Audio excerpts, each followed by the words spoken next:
This morning I've been considering Republic, Book 2, which I was reading through. In reading it, I couldn't help but see the figures of both Nietzsche and Christ represented. Nietzsche on the side of Thrasymachus, and Christ represented as the perfectly just man. And I've been wrestling with many questions. I initially recorded a short reading and exegesis on the text, but I find the issue much more complex than I immediately estimated. So let me pull up the text of Republic.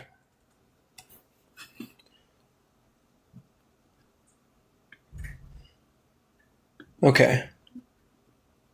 At 360D, it reads this: "For that there is far more profit for him personally in injustice than in justice is what every man believes," which is fairly presumptuous, and I would say it's a presumption shared by Nietzsche, it would seem.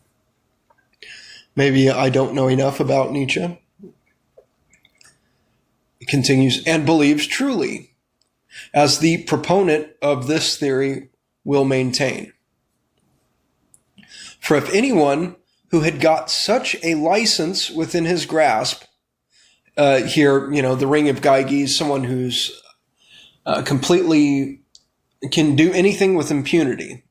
So if you had a license to do anything with impunity in your grasp, and you should refuse to do any wrong or lay his hands on others' possessions, he would be regarded as most pitiable and a great fool by all who took note of it, though they would praise him before one another's faces, deceiving one another. So inwardly, they think, this guy's an idiot. Outwardly, they'd go, he's great, hoping to trick each other into enacting a love of justice because they're afraid of suffering injustice themselves. Right? Deceiving one another. Right? This isn't what I really believe. I'm going to deceive you into believing that I love the example of Jesus, right? Someone who could have done anything, had all power, and, didn't take it. And people secretly think that anyone who behaves that way is an idiot. Anyone who doesn't take an opportunity to cheat or gain by any means is foolish. A lot of these same people will go, yep, we love Jesus, and he's the example that we're after, and then turn around and be a total predator when it comes to their dealings with others. Why? Because it softens up everybody else.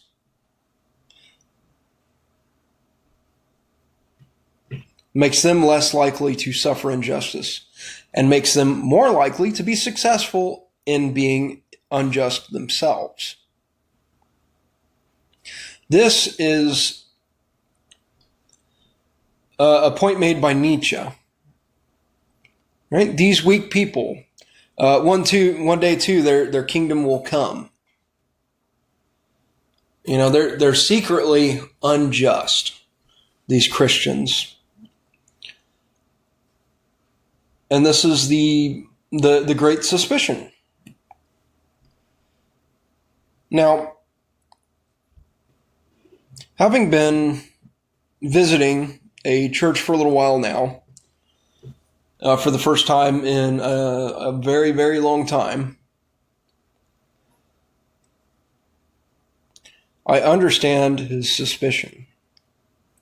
At the same time, I don't think it's totally valid. I think there are people who truly do value justice, who truly wish to live out the example of Christ, and who do struggle with their sort of dual nature.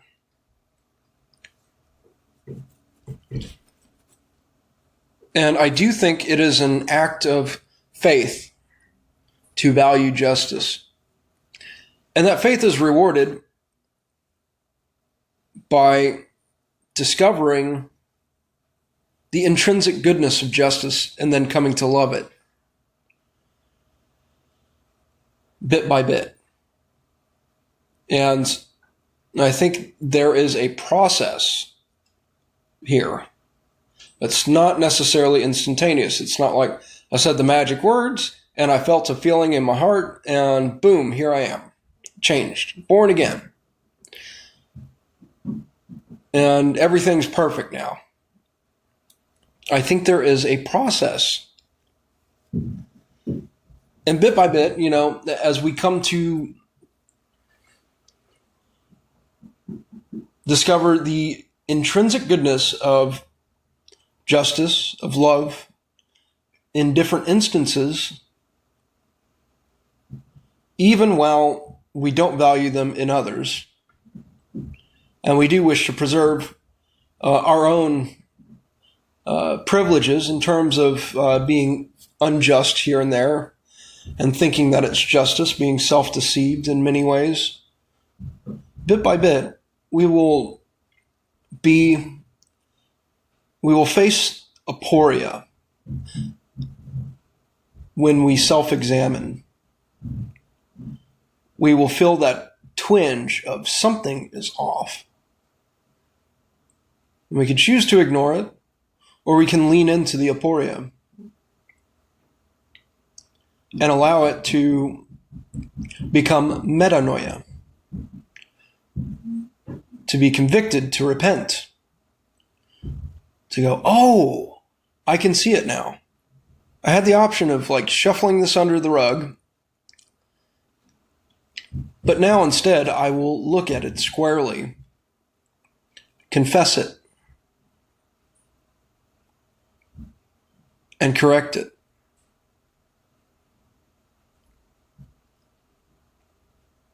So through an iterative process, we come to love and value goodness, justice, love as things that are valuable in and of themselves, not because they give us any particular goods, which was discussed a little earlier.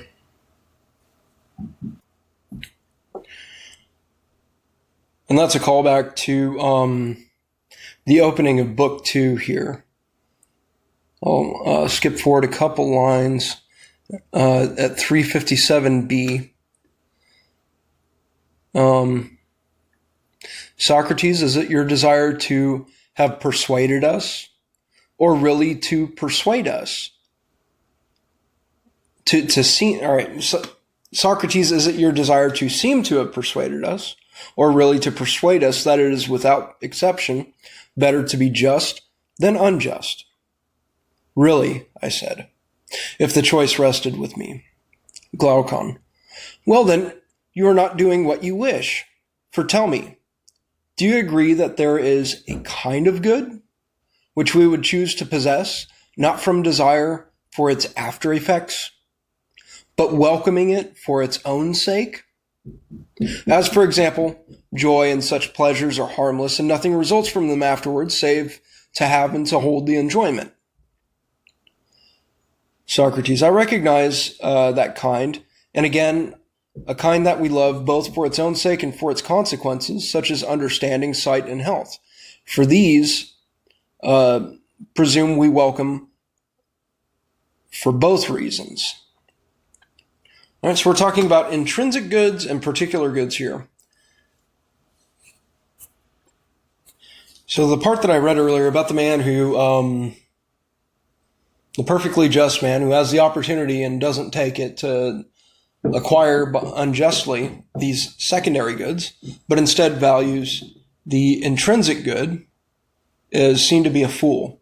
And people will pretend to like them, but only to trick other people, suckers, into being softer targets for them, and to not be offensive to themselves. Here, D.C. Schindler's explanation of techne in Plato is just perfect. Just perfect. Look it up. D.C. Schindler, Plato's techne.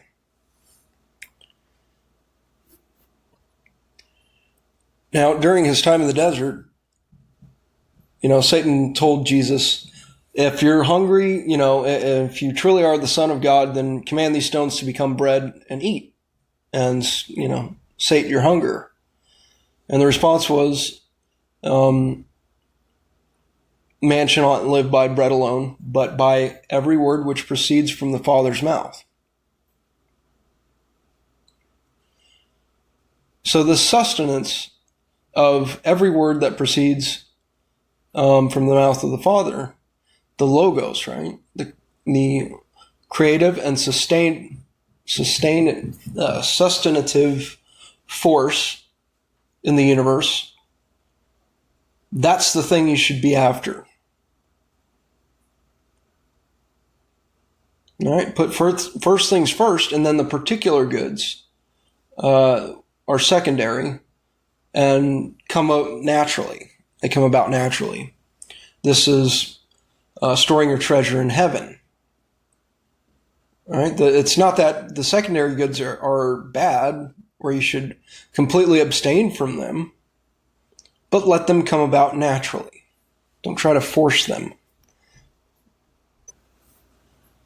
Now, skipping forward to 360E, they're now having to consider the matter by using two perfect examples, the perfectly unjust man and the perfectly just man.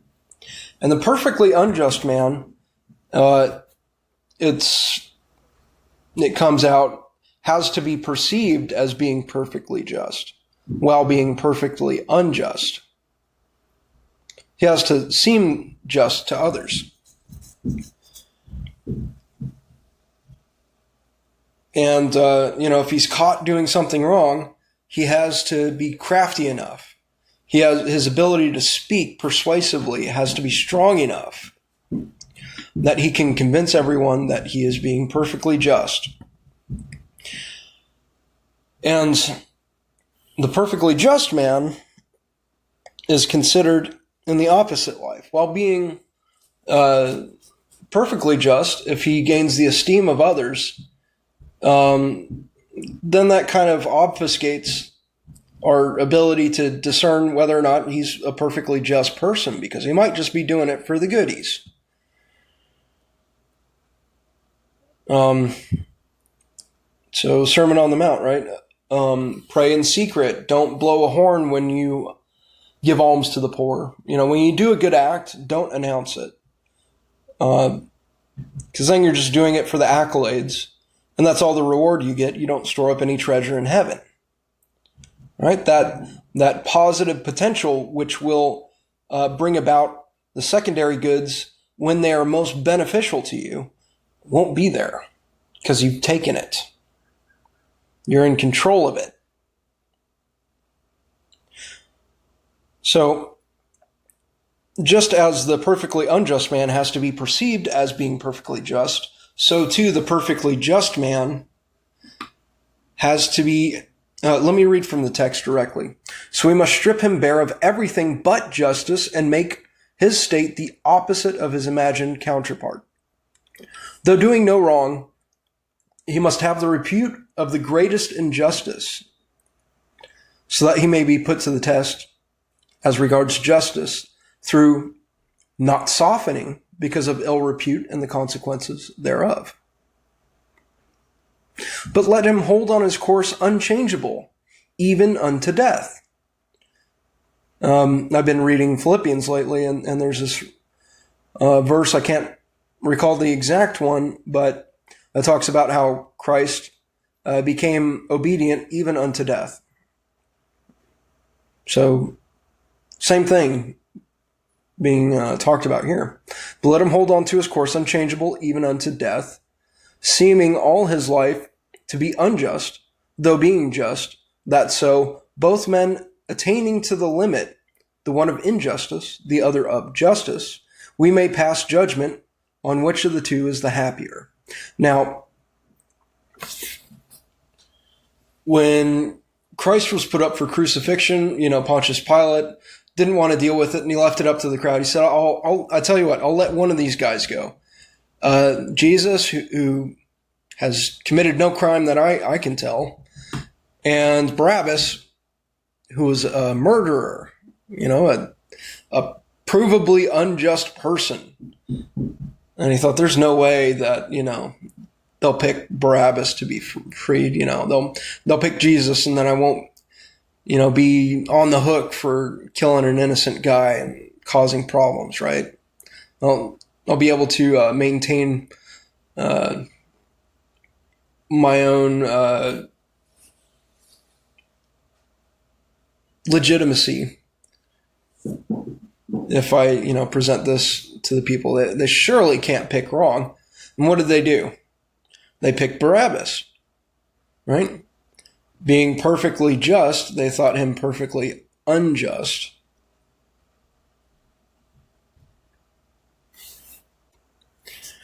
Now, moving into Nietzsche, this earlier point about people who, really claim to like the just man, but they're just trying to trick each other. Really, in their own secret hearts, they're unjust and wish to be able to act unjustly, but they're too weak to do so. They want to be able to hit with sticks, but they can't stand being hit. I will read an excerpt from the Genealogy of Morals. The more normal the sickliness is in man, and we cannot dispute this normality, the higher we should esteem the unusual cases of spiritual and physical powerfulness, man's strokes of luck, and the better we should protect the successful from the worst kind of air, that of the sick room. Do we do that? The sick are the greatest danger for the healthy. Harm comes to the strong man not from the strongest, but from the weakest. Do people realize this? Broadly speaking, it is not the fear of man that we should wish to see diminished, for this fear forces the strong to be strong, on occasions terrible. It maintains a type of man who is successful. What is to be feared and can work more calamitously than any other calamity is not great fear of, but great nausea at man. Similarly, great compassion for man. Assuming that these might one day mate, then immediately and unavoidably something most uncanny would be produced. The last will of man. His will to nothingness. Nihilism. And in fact, a great deal has been done to prepare for this. Whoever still has a nose to smell with him, as well as eyes and ears, can detect almost everywhere he goes these days something like the air of the madhouse and the hospital. I speak, as is appropriate, of man's cultural domains, of every kind of Europe that still exists on this earth. The sickly are the greatest danger to man, not the wicked, not the beasts of prey.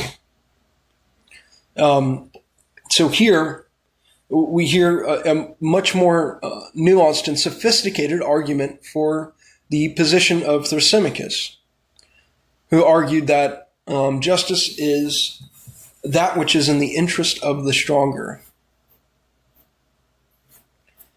And it's the definition which was at least in one session, defeated by Socrates, and which is being continued in his discussion with Glaucon. And so Nietzsche is indicating this kind of person who is the weak, unjust person.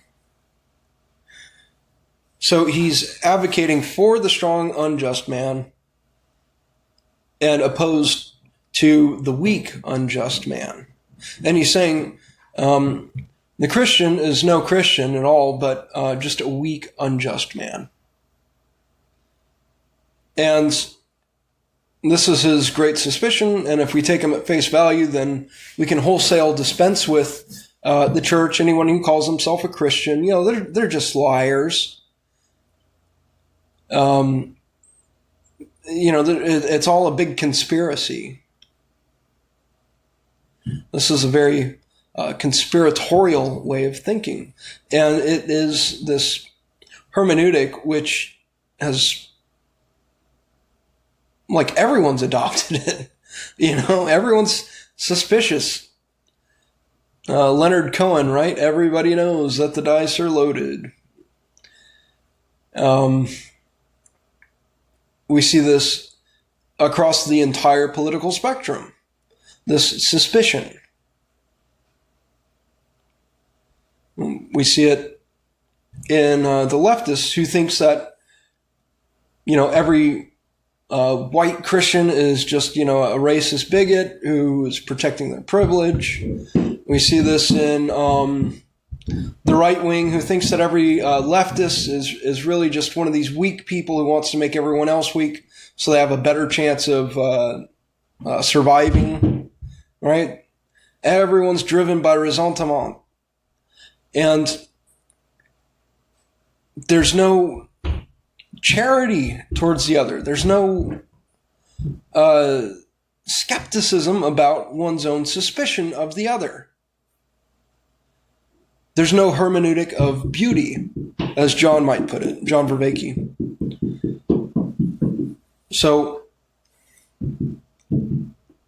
I'm going to point to a piece of popular culture, Disney's Inside Out 2. Now, in the film, there's this little model in the center of the control room that is the self-image of the protagonist.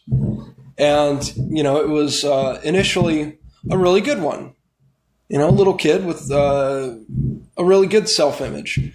And then she is pummeled about by life's vicissitudes and makes moral compromises. She sins, in other words. And eventually, she has to go through this intense process of self-discovery and then synthesis of a new self-image, which is complex. It's not just one thing. It's not all good. It's not all bad. It is a complex mixture of elements that is the self. Similarly, we need to come out of our simplistic binary view of things, all good, all bad. This is mentally ill to think this way. You cannot characterize other people as all good or all bad. And this is why dialogue is so important. And I see the tools being developed for facilitating dialogue. I see these being developed in various places. Maybe for us, most notably here in the little corner with estuary and whatnot. I see more and more estuary groups starting to pop up. There's even one not too far away from me, which I'll have to go and check out when my vehicle's working better. But it's exciting. It's exciting. We're developing a more mature, nuanced, complex hermeneutic rather than simplistic, Pollyannish attitudes, or likewise ones of complete suspicion